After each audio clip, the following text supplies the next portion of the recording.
Au nom du Père, du Fils, Saint-Esprit, un seul Dieu, Amen, que sa bénédiction repose sur nous tous, Amen.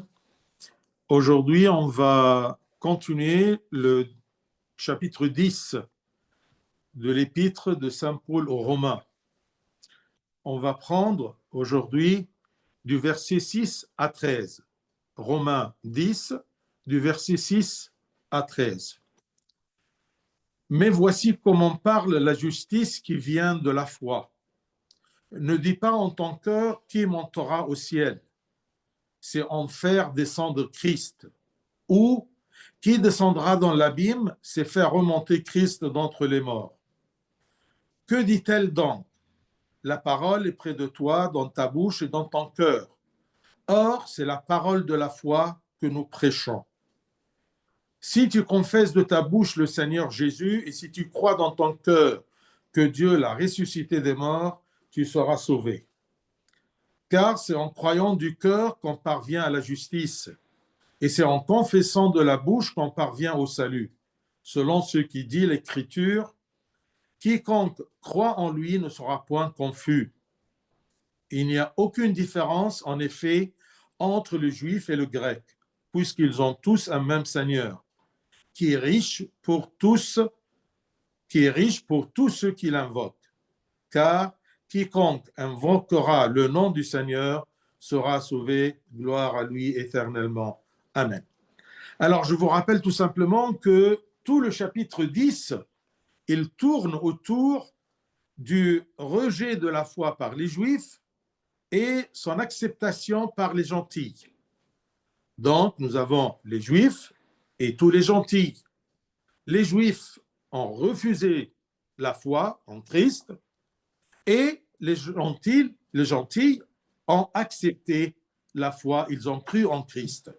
Et si vous vous rappelez, les premiers 5 versets de 1 à 5 étaient les Juifs recherchent leur propre justice. Ils cherchent leur propre justice, c'est pour cela qu'ils n'ont pas pu atteindre la justification.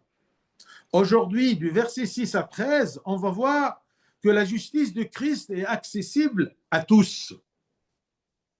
La justice de Christ est accessible à tous. Ça commence par verset 6, mais voici comment parle la justice qui vient de la foi. Ne dis pas en ton cœur qui montera au ciel. Qui peut monter au ciel? Les Juifs, c'est la question que se posaient les gens de l'Ancien Testament. Lorsqu'ils voyaient la justice aussi haute, aussi loin, et aussi loin que le ciel. C'est-à-dire, le ciel est très haut. Les Juifs ont senti que la justification est très loin d'eux, comme exactement la distance entre eux et le ciel. Alors, ils disaient dans leur cœur, y a-t-il un être humain qui puisse monter au ciel et vivre dans la justice, c'est-à-dire qu'il n'y a pas un seul juste qui puisse accomplir la foi? Ils le savaient. Et ils se demandaient, mais est-ce qu'il n'y a personne d'être humain qui peut monter au ciel comme juste, vivant la justice, justifié par Dieu? C'est en faire descendre Christ. Les gens ont souhaité et ont attendu le Messie, le Sauveur. Et ils ont dit dans l'Ancien Testament, qui montera au ciel pour nous apporter le Christ, qui nous accordera la justice? Donc c'est ça la question qui était dans le cœur des Juifs. Qui, parmi les hommes, qui montera au ciel? Qui sera juste pour pouvoir monter au ciel? Pour nous apporter le Christ qui nous accordera la justice. C'était un peu confus dans leur tête. Comme aujourd'hui, on peut dire, mais qui va nous ramener le Christ parmi nous? Qui va nous ramener le Messie parmi nous? La justification par la foi est désormais possible maintenant. Être justifié par la foi, c'est normal. Surtout après que la vie spirituelle soit aussi éloignée de l'homme comme le ciel est aussi éloigné de la terre. Vous voyez cette distance-là entre le ciel et la terre? Eh bien, pour l'homme dans l'Ancien Testament, la justification était aussi loin que ça. Et même la vie spirituelle était difficile pour les êtres humains. Mais le Seigneur Christ, par son incarnation, a fait descendre, si j'ose dire, a fait descendre le monde spirituel et les choses célestes sur nous, sur terre, dans nos cœurs, dans nos âmes et pour notre Église. Donc, il n'y a plus de place pour cette question. Qui va monter? Qui est le juste parmi les hommes qui va monter pour nous ramener le Messie pour nous sauver? Eh bien, le Christ lui-même, c'est lui qui est incarné, il est descendu pour nous justifier. Il a rendu ce qui était difficile dans l'Ancien Testament, tout ce qui était spirituel dans l'Ancien Testament est maintenant pratique. On peut vivre les choses célestes, on peut vivre la spiritualité, on peut vivre la foi, on peut croire en Christ, le Messie, qui va nous justifier. Donc ici, Saint Paul, il nous rappelle qu'autrefois, on disait dans notre cœur, comme les Juifs, qui montera au ciel? C'est en faire descendre Christ. Donc, maintenant, par l'incarnation du Christ et par sa présence parmi nous, il a ramené tout ce qui est spirituel, il a ramené la justification sur la terre possible aux hommes. Verset 7, ou qui descendra dans l'abîme, c'est faire remonter Christ d'entre les morts. Le Christ nous a offert la rédemption sur un plateau d'argent lorsqu'il est mort. Puis, il est descendu dans l'abîme, dans l'enfer, pour libérer les captifs qui s'y trouvaient. Puis, le Christ est ressuscité des morts, sans aucun effort de notre part. C'est le Christ qui a accompli tout ce trajet-là, sans que personne ne vous demande de descendre dans l'abîme pour le faire ressusciter. Mais dans l'Ancien Testament, les Juifs qui n'ont pas pu croire en Christ, ils se posaient toujours cette question-là. Qui peut monter? Qui est le juste parmi les êtres humains? Qui peut être justifié pour monter au ciel, pour nous ramener le Christ qui va nous sauver? Et s'il est mort, le Christ, selon son humanité, qui pourra descendre dans l'abîme pour le faire ressusciter? Le Christ, bien sûr, il n'a pas besoin ni d'un juste pour monter et le ramener sur terre, ni d'un homme qui peut descendre dans l'enfer pour le faire ressusciter. C'est pour cela qu'on dit que le Christ nous a offert la rédemption et le salut sur un plateau d'argent. C'est lui qui est mort, c'est lui qui est ressuscité, c'est lui qui est descendu dans l'abîme, dans l'enfer pour libérer les captifs. Puis il est ressuscité des morts sans aucun effort de notre part. On n'a rien fait. Tout ce qu'on nous demande de faire, c'est de croire en lui. C'est lui qui a fait tout, c'est lui qui a accompli tout le salut, mais il nous demande de croire en lui. Ceci est comparé aux efforts, on n'a rien fait. Et ceci est comparé aux efforts acharnés déployés par le croyant dans l'Ancien Testament, comme offrir des sacrifices, faire des rituels, beaucoup de rituels. Mais tout ce que le Christ nous demande aujourd'hui, c'est de croire en lui. Et si on croit en lui, on est justifié par lui et en lui. Il nous suffit de croire en sa résurrection et en la puissance de sa justification et de ne pas être comme les Juifs qui dénonçaient sa résurrection en disant « Qui peut remonter le Christ de l'abîme d'entre les morts ?» On se pose ces questions parce qu'on n'a pas cru en Christ Sauveur, en Fils de Dieu incarné qui est mort pour nous, qui est enseveli, qu'il est descendu dans l'enfer et il est ressuscité en ramenant tous ceux qui sont morts sur l'espoir et l'espérance pour les ramener au paradis. Donc, il nous suffit de croire. Tout ce qu'il veut, Saint Paul, en nous comparant avec les Juifs de l'Ancien Testament qui se posaient des questions qui n'ont pas de réponse parce qu'il n'y a pas un homme juste qui peut monter pour ramener le Christ. C'est le Christ qui va descendre. Ce n'est pas nous qu'on va aller aux cieux pour le ramener. On le ramène dans notre vie par la foi. Et on est ressuscité avec lui par la foi en lui et en sa résurrection. Il suffit de croire en sa résurrection et en sa puissance de nous justifier par sa mort et sa résurrection. Les Juifs ne pouvaient pas comprendre l'œuvre du Messie. Comment il monterait de l'enfer dans lequel il était descendu pour ressusciter ceux qui étaient morts dans l'espérance et n'ont pas pu comprendre ceci. Même quand les apôtres ont prêché ceci, ils n'ont pas pu comprendre. Alors ici, Saint Paul, il leur parle en leur faisant rappeler leur façon de penser. Donc les Juifs ne pouvaient pas comprendre l'œuvre du Messie, comment il monterait de l'enfer dans lequel il était descendu pour ressusciter ceux qui étaient morts dans l'espérance. Et ils oublièrent que celui-ci est Dieu lui-même, qui est capable de se ressusciter et de ressusciter avec lui tous ceux qui étaient morts dans l'espérance.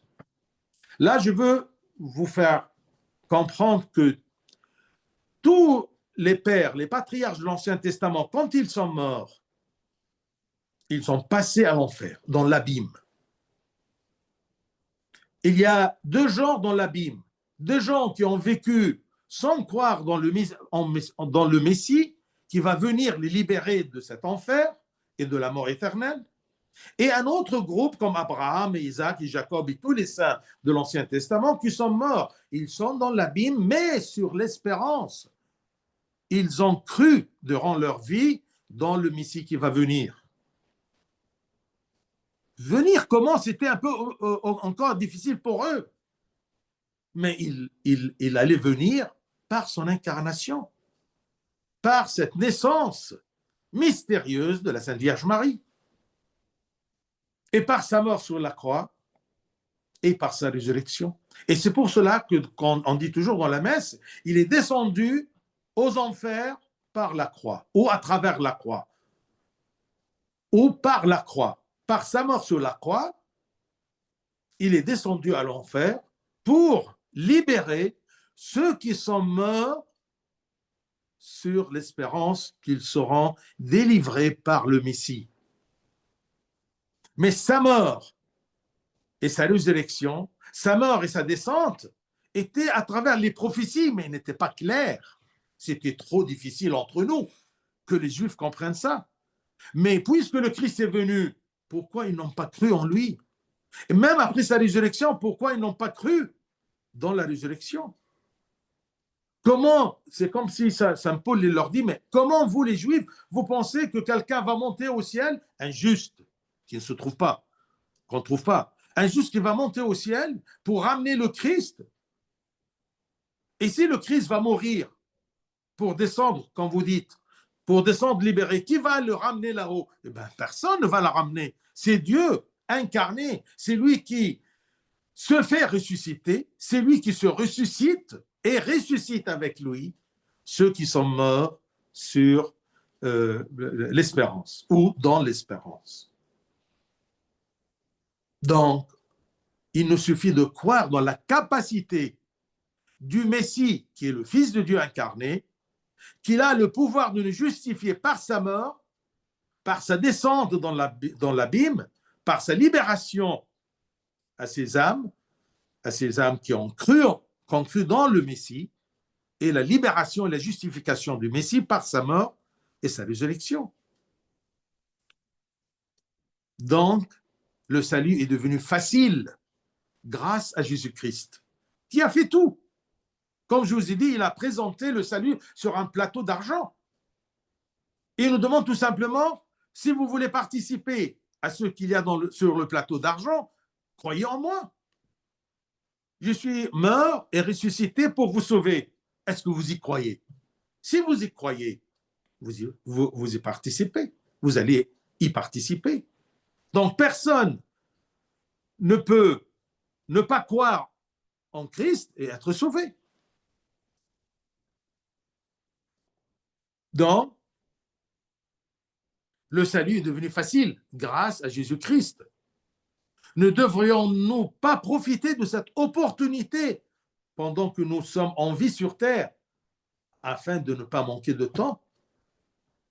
On doit en profiter de notre vie sur terre pour être en Christ, croire en lui, le suivre, être en lui par les sacrements, parce que profiter de cette opportunité du salut que Dieu a accompli, cela se fait par le repentir, par la participation au Saint Mystère, le baptême, la confirmation, la communion, la confession, tout ceci, même par le mariage, même par le sacerdoce, tous ces sacrements-là, quand on en participe durant notre vie sur terre, eh bien, on va profiter de cette opportunité que Dieu nous a présentée sur un plateau d'argent.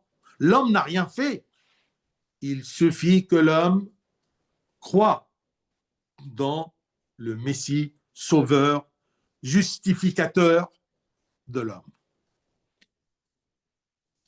Mais voici comment parle la justice, verset 6, je répète. Mais voici comment parle la justice qui vient de la foi. Ne dis pas en ton cœur. Alors ici, il nous dit, il dit aux Juifs, et il nous dit aussi, parce que parfois nous, dans notre faiblesse de foi, dans notre manque de croyance, on se comporte comme les Juifs dans l'Ancien Testament qui n'ont pas cru. Ils disaient dans leur cœur ce qu'ils ne devraient pas dire. Ne dis pas en ton cœur qui montera au ciel, c'est en faire descendre Christ. Ou qui descendra dans l'abîme, c'est faire remonter Christ d'entre les morts. Ne dis pas ça. Et si tu le dis, c'est-à-dire que tu n'as pas la foi. Que dit-elle donc, cette justice qui est par la foi?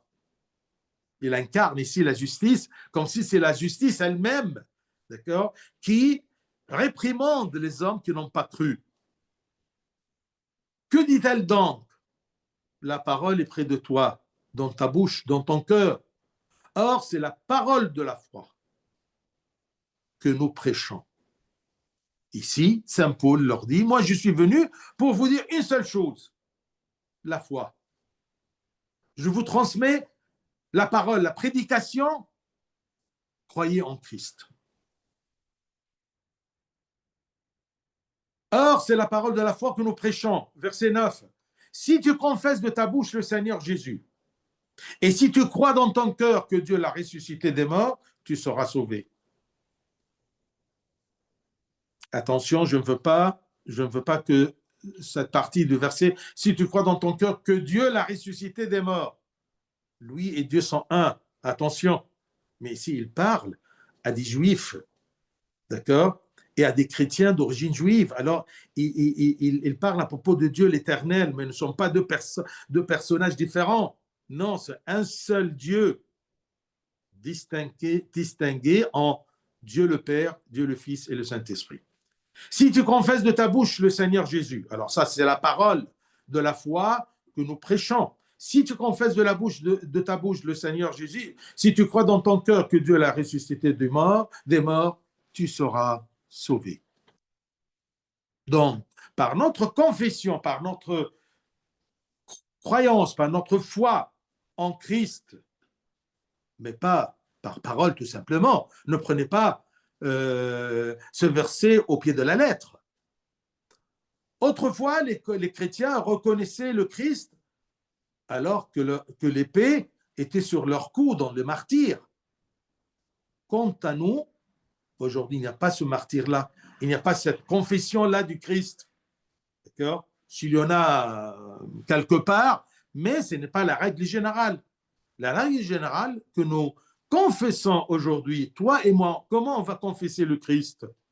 Eh bien, on va reconnaître le Christ, au moins Un, par notre bon comportement et nos actions extérieures, nous témoignons que nous sommes enfants de Dieu. C'est comme ça que nous, si tu confesses de ta bouche, pas de ta bouche, au pied de la lettre, c'est-à-dire une parole, oui, je crois, oui, mais montre-moi ta foi par tes œuvres. Et ben, par notre bon comportement et nos actions extérieures, nous témoignons que nous sommes enfants de Dieu. Ce n'est pas tout simplement par ta bouche. Et deuxièmement, comment on peut confesser le Christ? Par notre foi sincère que Dieu, qui a ressuscité le Christ d'entre les morts, est capable de nous relever de toutes nos chutes, afin que notre vie intérieure soit purifiée et qu'ainsi nous soyons sauvés. Donc, ce n'est pas tout simplement une foi verbale, comme dans quelques religions, tout simplement qui dit oui, je crois en Dieu par parole, il est sauvé. Non, mais où est ton comportement? Où est ton témoignage pratique que tu es enfant de Dieu? Donc, on confesse le Seigneur, oui, par notre bouche, mais au moins par notre comportement et nos actions extérieures et par notre foi sincère intérieure dans le cœur, que le Christ est capable de nous ressusciter de nos chutes, de nos péchés, de nous pardonner nos péchés, afin que notre vie intérieure soit purifiée. Et si nous sommes purs de l'intérieur, ainsi nous serons sauvés. Donc, Saint Paul, il commence à dire aux croyants et à nous que nous considérons ou on est considéré comme croyants, d'accord, que on doit croire vraiment en Dieu. Par la parole, oui, et par le cœur. Et si ton cœur croit en Christ, tu vas te comporter comme enfant de Dieu. Pose-toi la question, est-ce que vraiment je crois en Christ Sauveur? Est-ce que je crois que le Christ peut me faire ressusciter ou me ressusciter de mes chutes? C'est ça, se soulever de mes chutes, se faire un changement de vie des ténèbres à la lumière, du péché à la pureté. Est-ce que j'ai la confiance en Dieu qu'il peut me faire ressusciter maintenant sur terre de mon péché et au-delà de la mort éternelle? Si tu confesses de ta bouche le Seigneur Jésus, et si tu crois dans ton cœur, les deux ensemble, que Dieu l'a ressuscité des morts, c'est-à-dire qu'il est le Sauveur, tu seras sauvé. Donc, si quelqu'un n'a pas cru en Christ, comment il pourra être sauvé? Comment il pourra être ressuscité avec le Christ? C'est comme si le Christ ressuscité, il te dit, viens avec moi, je vais tenir ta main, viens avec moi, je vais te ressusciter dans ma résurrection. Tu lui dis non, non, non, non, non, non. Eh bien, tu ne pourras pas. Ceux qui ne croient pas en Christ ne seront pas ressuscités. Ni de ses péchés maintenant sur la terre, le repentir, ni au-delà pour être membre du royaume des cieux. Verset 10, il répète, mais avec plus d'explications, car c'est en croyant du cœur qu'on parvient à la justice. Tout le problème maintenant, c'est la justification. Pourquoi les Juifs n'ont pas pu atteindre cette justification? Parce qu'ils n'ont pas cru en Christ. Mais en croyant du cœur qu'on parvient à la justice. Si on ne croit pas, par la bouche, c'est-à-dire le comportement extérieur, et si je ne crois pas intérieurement dans mon cœur que le Christ est mon sauveur et dont j'en ai besoin pour être sauvé, et avant d'être sauvé, d'être justifié pour être sauvé, eh bien, je ne pourrai jamais être sauvé si je ne crois pas en Christ. Car en croyant du cœur qu'on parvient à la justice, et c'est en confessant de la bouche qu'on parvient au salut, selon ce qui est écrit des Écritures, quiconque croit en lui ne sera point confus. Ne sera point confus, c'est-à-dire il sera sauvé. Donc le verset 10, Ça répond à beaucoup des questions, mais celui-ci qui ne croit pas en Christ, mais il est bien, il se comporte bien. Pourquoi il ne sera pas sauvé? Parce que tout simplement, c'est en croyant du cœur qu'on parvient à la justice. En croyant quoi? Verset 9. Que Dieu l'a ressuscité des morts. Celui qui ne croit pas en Christ, comme Dieu incarné, comme mort et ressuscité, comme ressuscité de la mort et monté aux cieux pour s'asseoir dans sa gloire, la gloire du Père, eh bien, il ne sera pas sauvé. Car c'est en croyant du cœur qu'on parvient à la justice. Et c'est en confessant de la bouche qu'on parvient au salut. Selon ce qui est écrit, quiconque croit en lui ne sera point confus. Donc, si une personne est sanctifiée par son comportement et son cœur, il atteindra la justice et le salut. Si une personne, n'importe qui, est sanctifiée par son comportement, par les bonnes œuvres, et que son cœur confesse le Seigneur, et ses actes confessent le Seigneur, eh bien, il atteindra la justice et le salut. Tous ceux qui croient recevront la victoire sur leurs péchés, la gloire et l'honneur dans l'éternité. Tous ceux qui croient recevront la victoire sur leurs péchés parce qu'ils vont croire dans le pouvoir du pardon que le Christ nous présente. Et si nos péchés sont pardonnés, notre intérieur est purifié. Et si notre intérieur est purifié, nous sommes justifiés.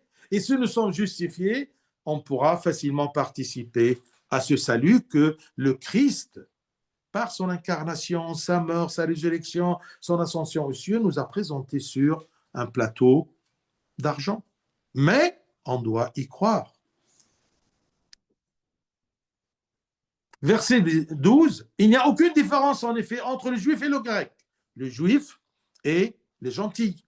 Attention, je vous rappelle toujours, le temps de Saint Paul, il y avait deux groupes aux yeux des juifs. Les juifs et toutes les autres nations, ce sont les gentils, parce qu'ils se considéraient comme le peuple de Dieu. Alors, Saint Paul ici, il dit, il n'y a aucune différence en effet entre le juif et le grec,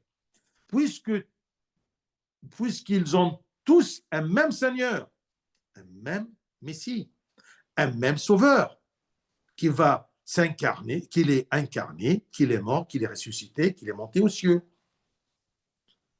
Puisqu'ils ont tous un même Seigneur, qui est riche pour tous ceux qui l'invoquent. L'invoquent, c'est-à-dire vivre selon ses préceptes et ses lois et sa justification. Donc, de même que le juif et le grec, le gentil, sont égaux dans leur péché devant Dieu, de même, quiconque invoque le nom du Seigneur, qu'il soit juif ou grec, est égal pour recevoir la justice. Et cette justice-là qui vient du seul Dieu qui est riche en sa générosité et en son don à l'humanité. Dieu n'est pas venu, le Christ n'est pas incarné tout simplement pour les Juifs, mais pour toute l'humanité. Et là, Saint Paul, il rassure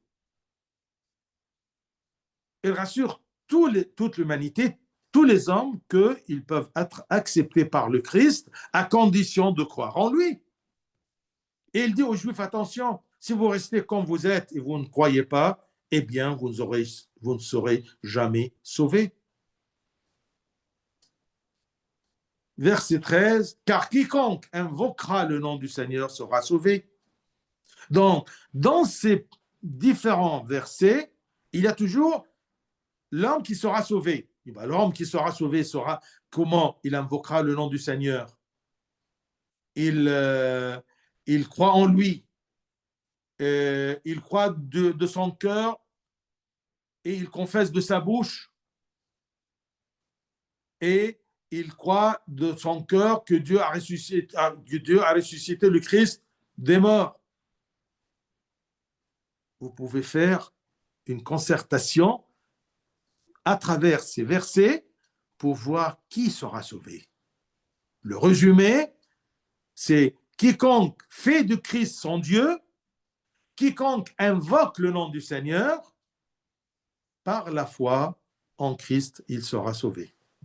C'est ça le résumé. Car quiconque invoquera le nom du Seigneur, invoquer le nom du Seigneur, c'est-à-dire faire du Christ son Dieu. Adorer le Christ comme Dieu sauveur. Quiconque fait du Christ son Dieu, c'est-à-dire invoque le nom du Seigneur, par la foi, il sera sauvé. Pourquoi? Parce qu'il est devenu un avec le Christ. Et il a eu la résurrection et la vie du Christ, qui est le seul chemin vers le salut. En croyant en Christ et en invoquant son nom, eh bien, je deviens un avec lui. S'il est ressuscité, je suis ressuscité avec lui. S'il est mort, je suis mort avec lui. À travers le baptême, je suis mort avec le Christ et je suis ressuscité avec le Christ par le baptême, enseveli avec le Christ, parce que j'y crois. Les enfants baptisés sur la foi de leurs parents. Quand ils descendent, les enfants, donc ils descendent dans le baptistère, eh bien, ils sont morts avec le Christ sur la foi de leurs parents. Ensuite, ils sortent, ils sont ressuscités. Et bien sûr, saint Paul, il a expliqué ceci en expliquant le baptême et le mystère, le sacrement du baptême. Donc, pourquoi ceux qui invoquent le nom du Seigneur, ils seront sauvés par la foi? Parce que tout simplement, ils deviennent un avec le Christ et ils ont eu la résurrection et la vie du Christ, qui est le seul chemin vers le salut. Ils ont eu la résurrection et la vie du Christ en eux, par leur foi. Bien entendu, cela ne signifie pas que le salut s'obtient par la foi générale en Dieu. Parce que il y a dans quelques autres églises et dans des autres religions, ils prétendent par exemple l'Église catholique dans une, si j'ose dire, hérésie qu'on appelle le salut universel, c'est-à-dire la généralité du salut. Dieu a fait un salut, alors c'est pour tous, même ceux qui n'ont pas cru. Eh ben, c'est faux. Ce qu'on appelle en arabe, eh ben non, ce n'est pas quelque chose fait, d'accord, automatiquement pour tous les gens. Parce qu'il y a une hérésie maintenant dans des églises qui disent que même les pécheurs, même ceux qui n'ont pas reconnu le Christ seront sauvés parce que c'est un salut général. Eh bien non. La généralité du salut est fausse. Chacun doit croire en Christ pour être sauvé. Donc, on refuse cette généralité du salut parce que le salut est soumis à des conditions énoncées dans la Sainte Bible. Tous les commandements qu'on doit suivre, au moins la foi en Christ.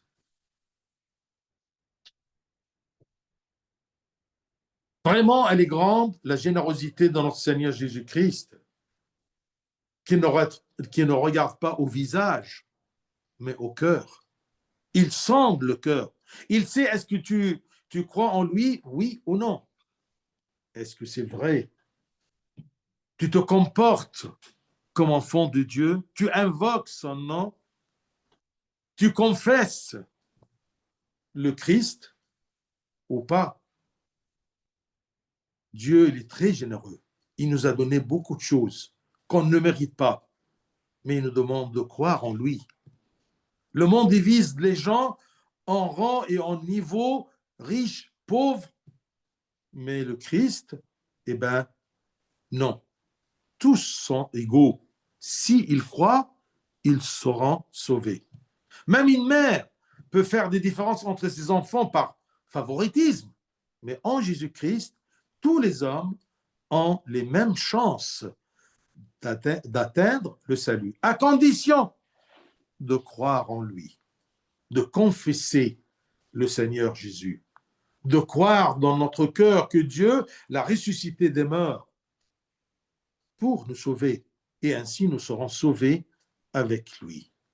Donc, ne vous inquiétez pas, vous les enfants de Dieu, vous les croyants en Christ, vous qui invoquez le nom du Seigneur, ne vous inquiétez pas de vos faiblesses et de vos manquements, car Christ vous aime et il est prêt à pourvoir à tous vos besoins et à vous donner une joie complète dans son salut.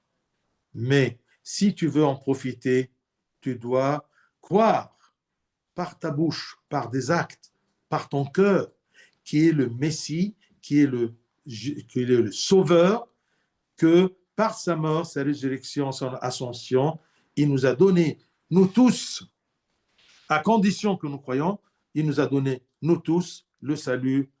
Gloire à lui éternellement. Amen.